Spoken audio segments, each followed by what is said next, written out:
it's just teaching people who are in front of you and addressing what it is they need to understand in the best way that they can understand it.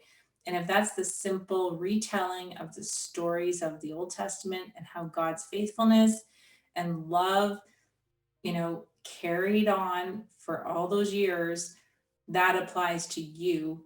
And, not overwhelming them with something that's just Hmm. not relatable, because God is very relatable.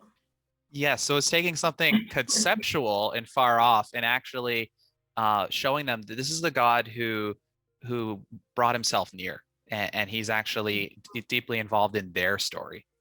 Yeah. And people aren't told that. They're Especially if they've had ongoing problems, people tend to sometimes get sick of listening to them. And when they come to you and you say God cares about every detail of your story, and all of those things that you're telling me are really important to God, um, you can see a little bit of glimmer of hope that, okay, God is real. He wants to be involved in my life, and he wants to be involved in a personal way. And they've forgotten that sometimes, um, because of circumstances. Mhm. Mhm. So they can almost be like the black sheep that the shepherd forgot, and they're lagging behind, and maybe they'll catch up one day, but they don't realize that this is the God who pursues. Yeah.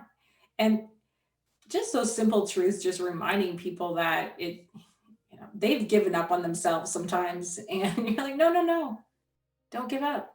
Um, it might take some time, but just to encourage them along the way and be their cheerleader and be there with them in their suffering and all those things. And like you said, God's pursuing us and wants us to draw near to him. And people forget that.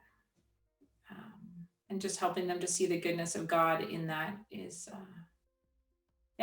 part of what we do. So, That's wonderful.